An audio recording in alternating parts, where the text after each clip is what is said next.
Welcome to Thrive in Design, a podcast about making money and beautiful interiors as it relates to product-based businesses in the interior design industry. Each week, we'll discuss innovative strategies on how to approach product development and design sales in a shifting market. I'm your host, Nicole Lachey Ben. Welcome back to another episode of the Thrive in Design podcast. Today, I am super excited to welcome Stacy Garcia to the show. An established leader in the world of design, Stacy is a successful serial entrepreneur and the founder of Libatex, a distinctive commercial textile supplier, and Stacy Garcia Design Studio, a product design and licensing firm. With her established brands, Stacy Garcia New York, Stacy Garcia Blue Label, Stay by Stacy Garcia, and Stacy Garcia Home, this internationally renowned designer has partnered with some of the world's leading manufacturers to create products that span from floor to ceiling for resorts, hotels, and homes all over the world. As a forecasting and design expert, Stacy serves as a chair holder of the Color Marketing Group, the International Association of Color Professionals. She was voted one of the 10 leading voices in the hospitality design industry and honored by ASID for design excellence. Her work has been featured in interior design, boutique design, luxe, architectural digest, and traditional home. Stacy also serves as the executive chair for NEWH's Martha's Mentor Program, a transformative 10-month initiative designed to connect aspiring professionals in the hospitality industry with experienced industry mentors. Let's dive into this conversation with Stacy Garcia. Welcome to the show, Stacy. Thank you so much, Nicole. All right. Well, that was a really nice intro. So you're right. It did get me pumped up to have a convo. I'm like, who is that she's talking about? Yes, that is you, the Stacy Garcia. And actually, before we get into the questions, I actually want to take a moment to share a quick story with you that I actually hadn't told you before.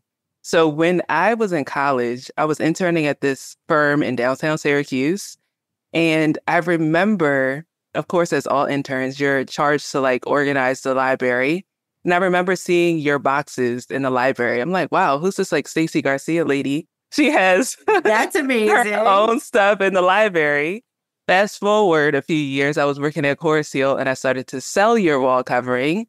And then fast forward to last year, I actually met you and you have become just one of the most amazing mentors and friends and most generous people that I've met in this industry. And I'm super excited to have you on the show today. Well, thank you so much. And for the listeners who don't know the backstory, the other part of the backstory is Nicole and I are both Syracuse University alumni. Yes, go on. Yeah, so that was a connection, although I think I'm a few years older, but I'm not going to say by how many. It's okay.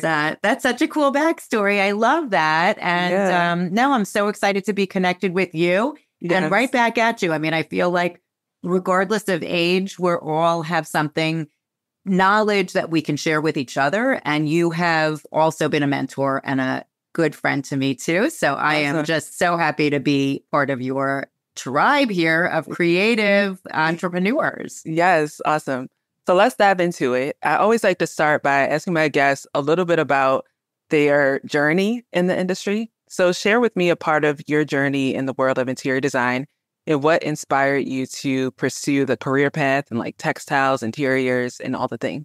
Yeah. So I actually was always an art kid. So I'll take you way, way back. And it's interesting because I'm a mom of 4 today. So I watch my children and sort of their various interests and how they're chasing those dreams and how their talents have evolved over time as they've kind of pursued their passions.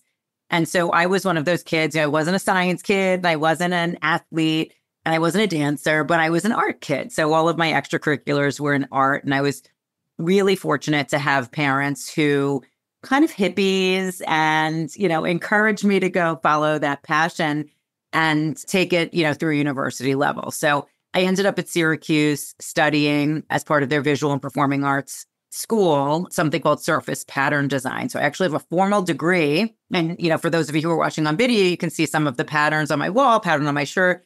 I'm a pattern girl.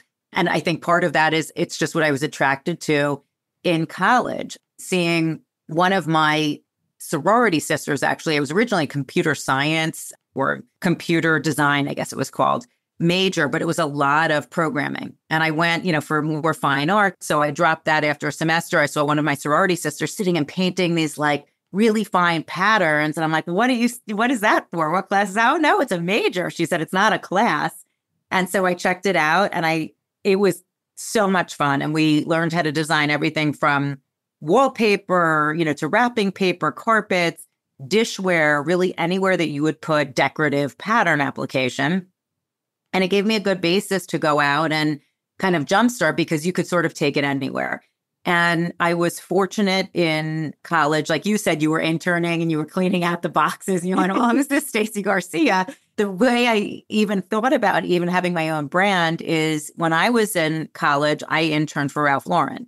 Mm-hmm. So I had exposure very early on into this lifestyle brand and into the concept of licensing. And so I went really just to, get experience on my resume and obviously, to try to hone my skills. But what I walked out of there with was this, I'm going to say ground level view because I was cleaning out closets also. My first 2 weeks, I think I spent in their vintage textile closet, just folding and organizing, antiques for them. But it was the first time I ever heard the term licensee, and who is that and why does their opinion matter? And, how does this company that's this global brand structure? And at the time, they were structured through primarily licensed deals. And so they had partners on everything from furniture to dinnerware, bedding, you name it, pillows. Every category had a separate company that was producing that piece for them.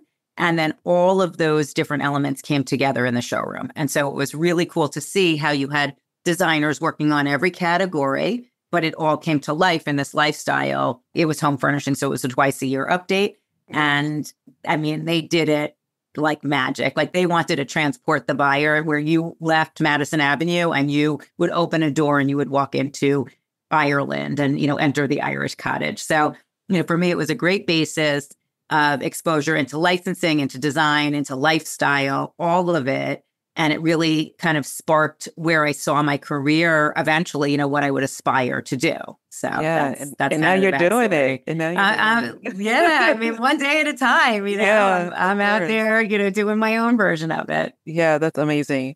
And so now, fast forward to now, you have built many successful brands under your name. Walk us through the process of creating and growing Libatex and Stacy Garcia Design Studio from the ground up. Yeah. So I'm fortunate that not only were my parents hippies, but also that I come from a family of entrepreneurs. So I grew up in a home where it was almost not if I was going to start my own business, but when I was going to start my own business. And nobody in my family, and it's sort of the joke that I have with my siblings who are also entrepreneurs, but it's always sort of been each man for himself. And, in the best way possible. The bad news is no one has a government pension and we're all responsible for our own health insurance. But the good news is it's created a culture in our family of, sort of the sky's the limit and there's no fear about what happens. We all sort of have that belief that we have what it takes to do this, to go out and build something and create value out of nothing. And because you're doing it yourself at this point, you have an idea and to turn that idea into a business where you're able to get that first check, that first client, it's like, there is nothing like that feeling. Exactly. And I've coached lots of people over the years to say, when you make that leap to go off on your own, you just need one. Like you need one paying client and you're in business. Yes. That's it. You never look back. And I remember, even through ups and downs, I mean, as an entrepreneur, you're constantly having to reinvent, during new markets, new landscapes, whether that's a pandemic or a market meltdown, something like that. The market's dynamic. And so you're always sort of reinventing. And I remember the advice my father gave me. I was probably 9 years into Libatex, and I'll give you that backstory, but 2008 happened. And so I had, a small team of people, and the market crashed, as many people who are listening will remember. And we were servicing the hospitality industry, and everything was put on hold because it was the real estate collapse. And hotels are real estate assets. And so it very much impacted our business along with the rest of the economy. And there was no PPP money. There was no government bailout except for a couple of the banks. Nobody was giving small business money. So you had to navigate and figure out how you were going to survive this thing. And it was scary. I remember meeting with our accountant, and I would say, okay, how much money do I have left? Like, when do I have to fire people? And she'd go, you're good for 6 weeks. Okay, let's not talk about it for 6 weeks. And we would just go increment by increment. And in those moments where I was like the most scared, my father sat me down and he said, listen, as a small business owner and as the founder of this company, as long as, even if you had to let everybody go, which I know is not in your heart, I know that is not what you want to do, but your worst case scenario today is if you had to let everybody go and you were the one who was making the sales and putting the production orders through and shipping the goods and wearing every hat, you would still have a business. So the only time the business ceases to exist is when you decide that you're ready to call it quits. And otherwise, you are the engine behind that thing. And, we're both believers, and the grace of God is the engine behind that thing. And so it was one of those where I was like, okay, you know what? Because I think that was like the panic of like, what if my business goes under? And he was like, no, as long as you keep pushing, you're the only one who gets to say it's done. Like you're the one who has to tap out. And I was like, wow, that's really good advice. And that really has given me a lot of confidence over the years. At Thrive in Design, we help interior product companies in crafting compelling online and offline go-to-market strategies, enabling them to enhance their brand visibility and revenue within the hospitality design segment. We're taking on new clients. If this podcast has been intriguing to you, let's chat about how our team can help you thrive in 2024 and beyond. Head to thriveindesign.co/contact.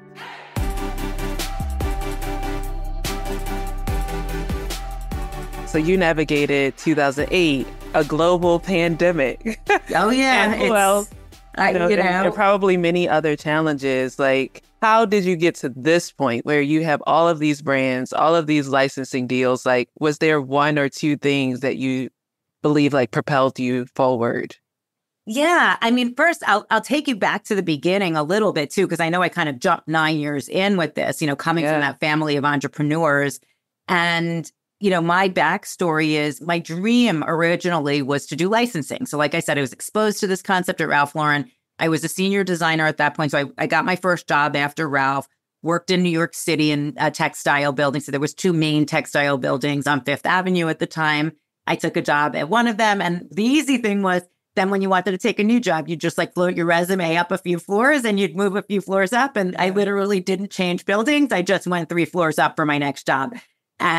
That job was for a company that was one of the larger textile converters, and I got hired as their designer in hospitality. So that was the first time I even learned about hospitality. And I was there doing custom work for them, styling all of their collections, working with outside freelancers, painting some of it myself, doing their color work, and creating the collections that were going to go out to market. I was always very ambitious. So I wanted to know as much as I could about how the industry worked, and I was volunteering to travel with the reps. I wanted to get feedback. I wanted to hear what the market had to say about the collections before I would go and pitch them to the owner. And so I started doing sales calls and I started traveling and just learning so much about the industry. My dream was to eventually create my own collection and license it to a company because I had enough knowledge of this concept of licensing to do that. Yeah. And for those of you listening who don't know what licensing means, it's basically where instead of selling your art or design or intellectual property, you loan it to another company and they pay you royalties on it. And then at the end of that relationship, you are still the owner of that intellectual property. So it's different than just you can be an artist that sells your work. I wanted to own my work and kind of have skin in the game on the success of the sales. And so that's the major differential with sales and licensing. But that was my dream, was to create my own textile collection and license it to anybody. It didn't really matter who it was. I just wanted the Stacy Garcia collection. And so, about 5 years in, I started to work on what that collection might look like and played with developing that out. And I got pregnant with my first son. And so I kind of knew, all right, this felt like the right timing. I know that sounds crazy because most people would be like, oh, I'm going to have a child. I better make sure I have a solid job. We went the opposite. So I was married. We bought a townhouse with basically every penny we had saved. We bought our first home so that the baby wouldn't have to live in a drawer. We were living in like a tiny walk up in Manhattan and took the leap, moved out of the city. And my husband had a job that he was miserable in. Like literally sick. And when I say this, he was working on Rikers Island. He is like this soft-spoken accountant. He is like the definition of a gentleman. Yeah. And they were checking under his car every day to make sure that there was no inmate like hanging off the bottom of it. And that it was the worst job he could have taken. Like, he just wanted to like count beans, and he was sent over. It was just terrible. And I remember saying to him, I'm not going to lose you. Like, I feel like you are so stressed that it's not healthy. Mm-hmm. So you need to, I don't care if you don't have a job, you need to leave. It's just, this is not working. And so I was pregnant and he left and then he had no job. And then I gave birth and I said to him, I don't want to go back. I want to start my own business. So, and now he's an accountant. So he puts together the budget for us. Like our mortgage is this and the diapers cost this and the food costs this. And here's all the expenses. And I said to him, where's the income? Right. We have all of these outbound costs.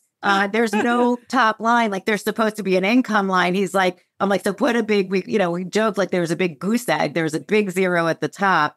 And, it was, okay, we got to figure this out. Like it's now or never. And so rather than lean into, the safety and comfort of a job with health insurance, it was like, all right, I sent letters to everyone I knew, seeing if I could do freelance work while I pitched out this collection to the marketplace. Yeah. And, took it around, my first textile collection, knocked on every door that I knew of. And I heard so many no's that I was like so discouraged. And my husband was finally like, well, why do you need these companies? I mean, why do you need to license? Why can't you just create your own textile line? How come it has to be through someone else? And so much of it is mindset. We hear that now, it's everybody posts on TikTok and Instagram on your mindset and all of that stuff. But the truth was that was a major thing for me. It wasn't whether or not I wanted to start my own business. I thought the business I wanted to start was licensing. Like I had a safety net with that. I can design great product. Let me go find someone else to manufacture it and I'll make money on the spread. And he was like, but you're not getting the yes that you are looking for. And again, what is stopping you? Like that was like his mantra. What is stopping you from just creating the textile line? And I was every excuse, which was really fear, right? Yeah. I don't have a business background. Where are we going to get the money? They have, the know-how. They have the mill relationships. They have sales forces. It was like I'm putting all of my limitations of like, well, the company I had worked for was, I don't know, $150 million company at the time, all of these years ago. I'm looking at these massive businesses and going, well, how could I possibly compete? And where's the money going to come from and all this stuff? And we first kind of thought about going to the SBA. And then we went to the bank that, held our mortgage and said, listen, we're looking for a business loan. Here's what we're thinking. And he pulled us aside and he said, look, we don't loan against ideas. Like you have to have a legitimate business. We don't loan against ideas. He goes, but I can see that you have equity in your home because from what you owe on the mortgage. He said, take out a home equity line. We're not going to ask you whether or not you used it to renovate your kitchen. You can use it for whatever you want. You just got to pay it back. If you don't, we'll take your house. Oh my gosh. Yeah. The risk. The risk. I know. And I looked at my husband and he was like, let's do it. Like, what do we have to lose at this point? Our parents will take us in. Like, he's like, we won't live on the street. We'll lose our house. And I was like, let me tell you, there's nothing more motivating in the world than the risk of having to move in with your in-laws when you're, with a brand new baby at the all those dynamics. But I don't want to live with them. So I don't think I've ever hustled more in my life. I didn't sleep for 2 years. I was so afraid, like, if I ruin this, I'm going to lose our house. Right. And, but I mean, 25 years later, it worked out. Yeah. It was like, it was worth the risk.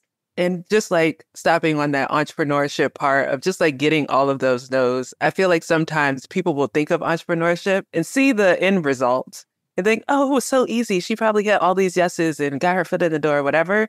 I could totally relate to that. Like initially I knew that I wanted my job to be a design strategist. I was like, I want to go into a company, whether that's interior design related or not, do research, come up with the insights, do the go-to-market strategy, do all the branding, marketing, all these things, apply for all of these jobs. And they were like, no, no, no, no, no, no, no. Right.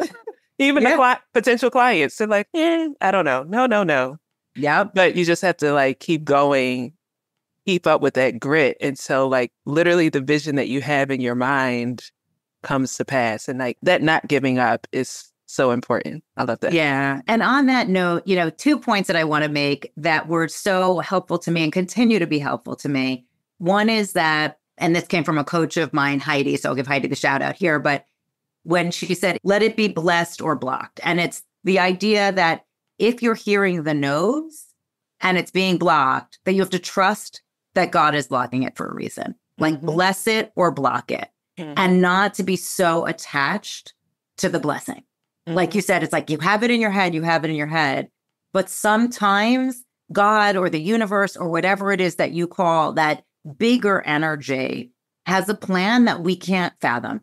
Right. We can't see it. We think too small. Yeah. And so we get fixated on the no and, I'm not going to keep going. I'm not going to keep going.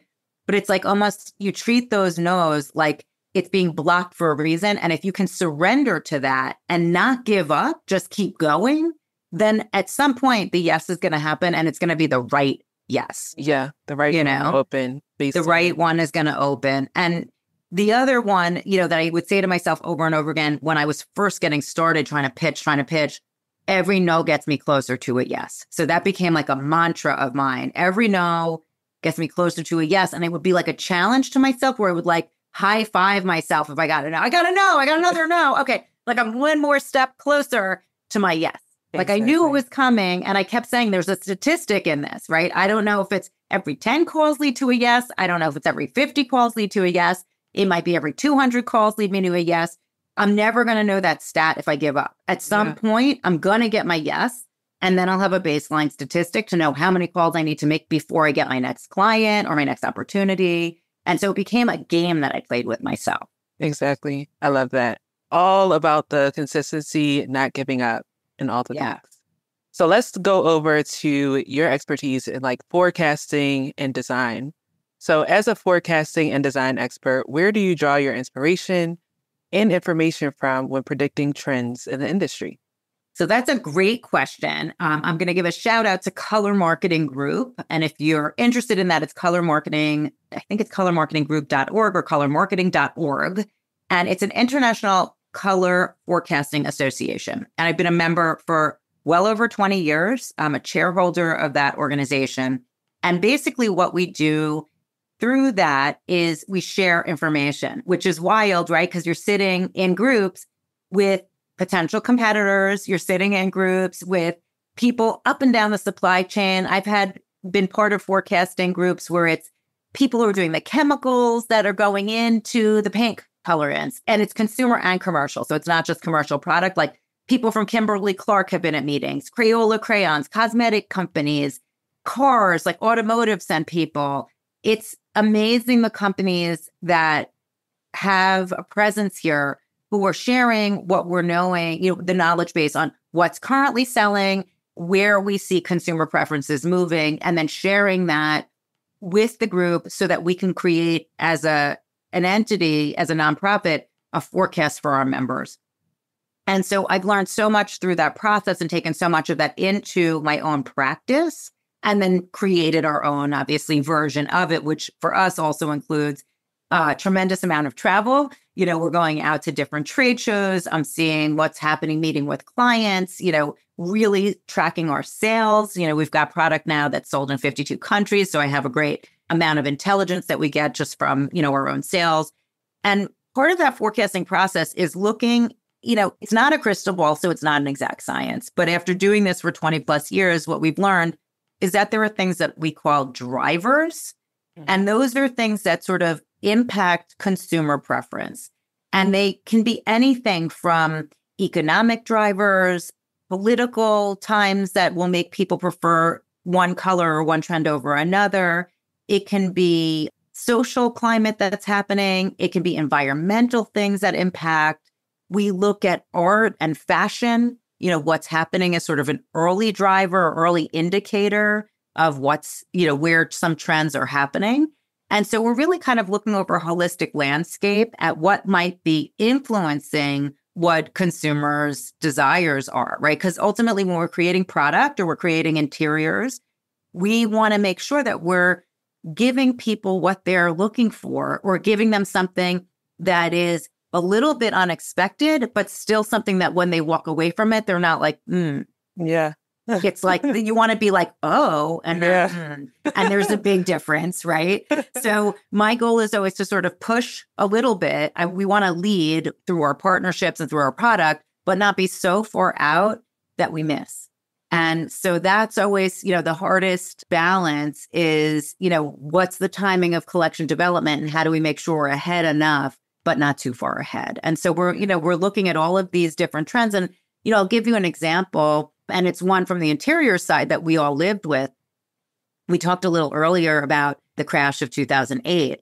Well, if you look back over product market and color life cycle, that's right around when gray started to emerge. And so we'll see, many times when the economy is consumers will go one of two directions. So mostly consumers will go very safe. Yeah. They want to be safe with their purchasing decisions.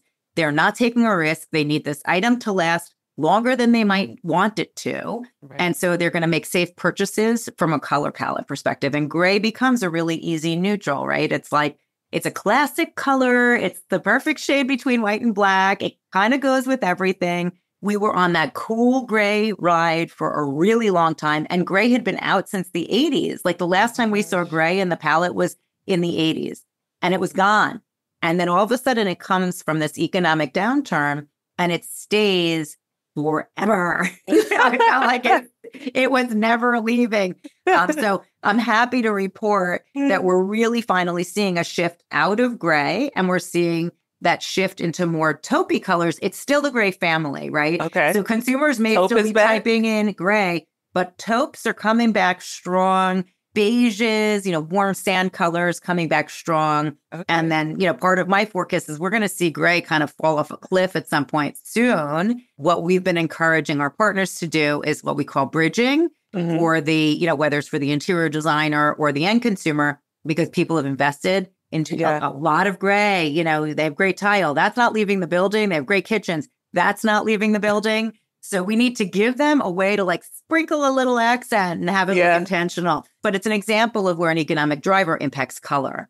That just makes me think about just everything that is happening in the world. I was talking to a friend the other day. I'm like, the headlines over the last couple of days have been crazy. And then I was like, oh, actually, no, the last couple of weeks. And then I said, actually, the last couple of years. Yeah, our entire life has been. Yeah. There's always something crazy. That's been kind of crazy between pandemic and wars and floods and all types of things. So as we see major headlines that are happening all over the world, how do you see color evolving outside of the taupes and the sand colors?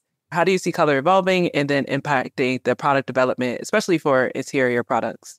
Yeah, well, one of the things we do, and this is a cheat, so I'll share it with everybody, is when you identify one trend, right? We're talking about still the neutral palette, safe colors going into the warm neutrals. That makes still people feel safe and neutrals can evolve as we're seeing it. But there's always something we call a counter trend. So if you spot that trend of hey, neutrals are everywhere, what's the opposite of that? The counter trend is the opposite. They're usually both true at the same time. And so the counter trend would be hypercolor. And we're seeing that too. This very optimistic palette, this kind of counterculture. You're wearing a bright shirt today. Absolutely. It's we want to feel happy and optimistic. How do we do that? Well, whether it's fashion or home fashion or hotel interiors or restaurant design, brights are coming back too. And so we're seeing that in a couple of different ways. But one of them is, a little bit of that, again, hyper optimistic. Some of it's inspired by what we're seeing in the digital realm. So kind of bringing those digital palettes into reality. And so it's sort of easier. It's one of the cheats that we always talk about. All right, you see a trend. What's the counter to that? You can almost money in the bank that there's both exist at the same time. Okay. Again, an example of this one, this goes back, a long time ago, but I remember the Cooper car, which is that, Cooper, maybe it's that tiny little car, and the Humvee both came out into the market at the same time. This was like, a while ago, but it was like, well, are tiny cars in or are humongous cars in? Guess what? They're both in.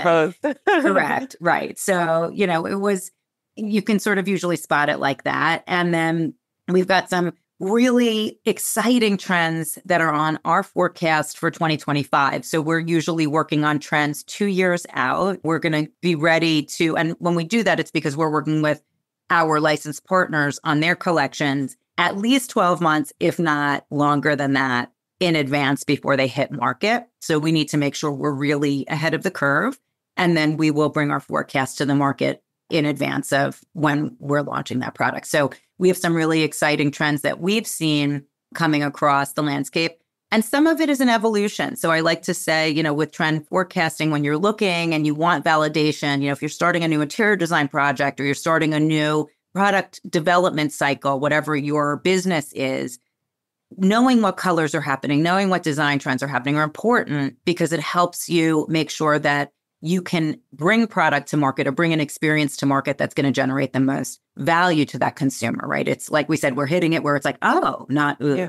And so, we want to make sure that, but, what we're excited to be showcasing is some things that are an evolution. And so one of the things I say when you're looking at trends, you want to make sure that you're looking for something that's evolving over time, that's happening in different segments of the market. Maybe you're seeing it in fashion, but you're also seeing it in art, or we're seeing it in some of the European countries, usually are ahead of the curve with their interior design products. So we're seeing it in different areas, and then we will call it a trend versus like, oh, I saw this on TikTok. They're calling it a TikTok trend. Well, we don't want that. Code word for fad. That's like, if you see it on TikTok, it's probably not going to live very long. So that would be like, stay away from that.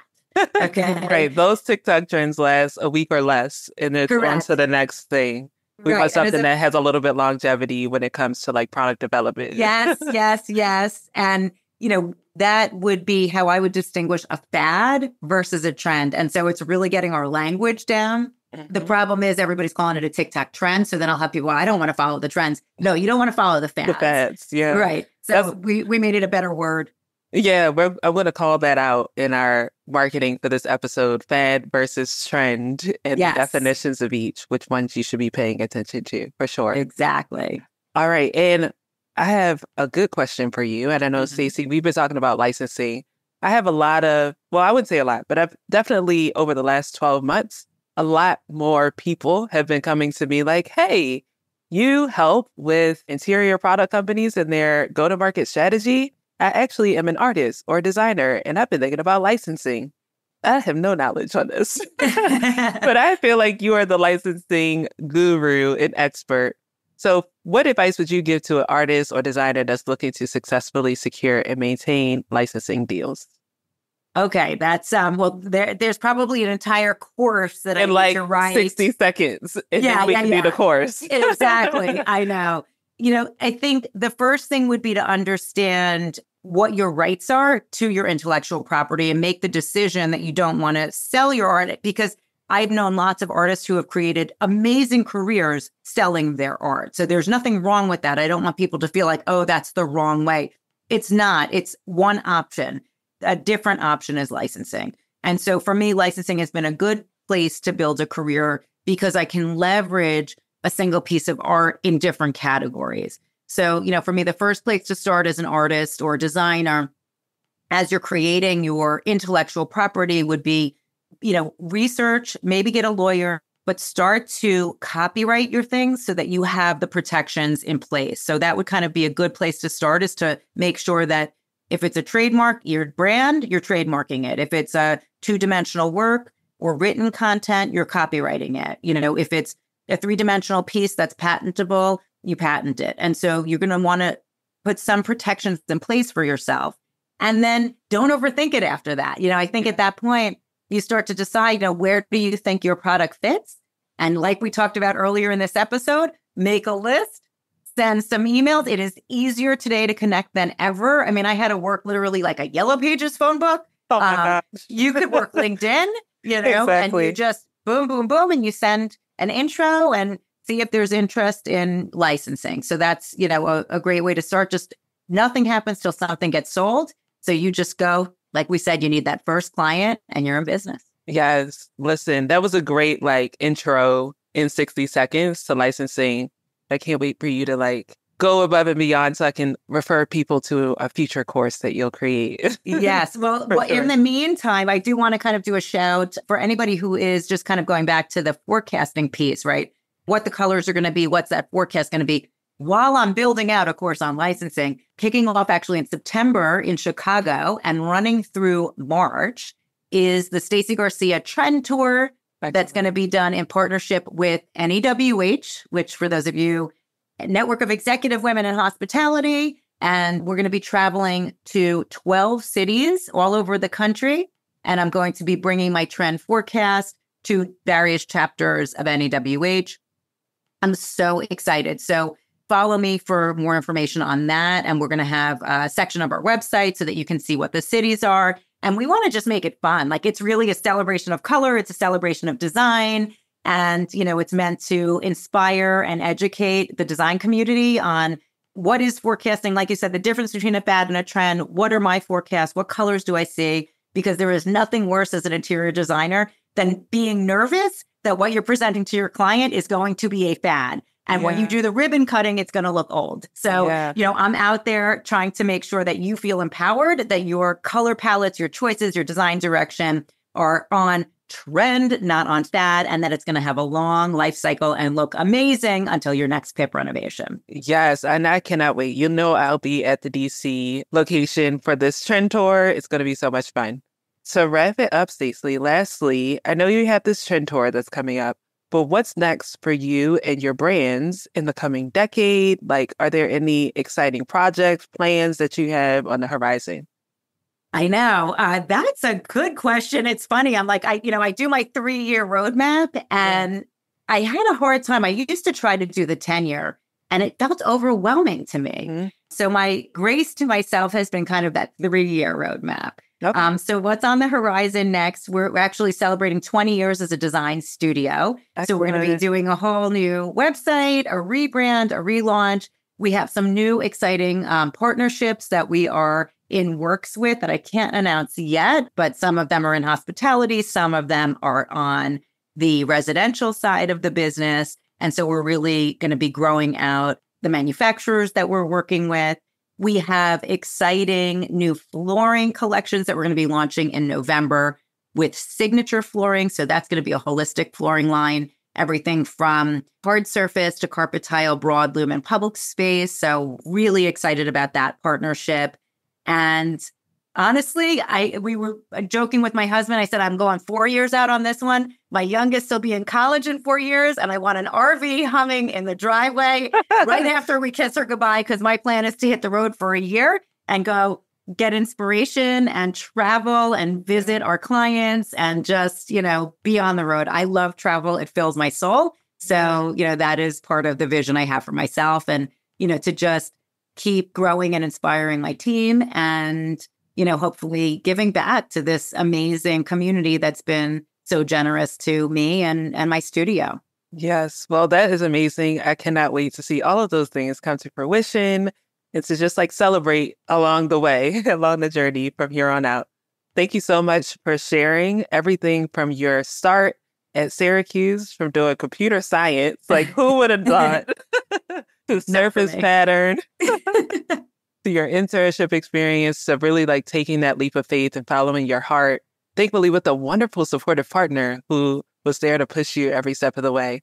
And now you've come to build this amazing brand, or really multiple brands under your name. And I'm just amazed, and I'm sure that my listeners will be inspired. So thank you for being on the show today. Thank you so much for having me here. All right. Bye-bye. Thanks for joining us this week on Thrive in Design. Be sure to follow us on Instagram at Thrive in Design. And for more strategies on how your product company can innovate in the interior design industry, head to training.thriveindesign.co.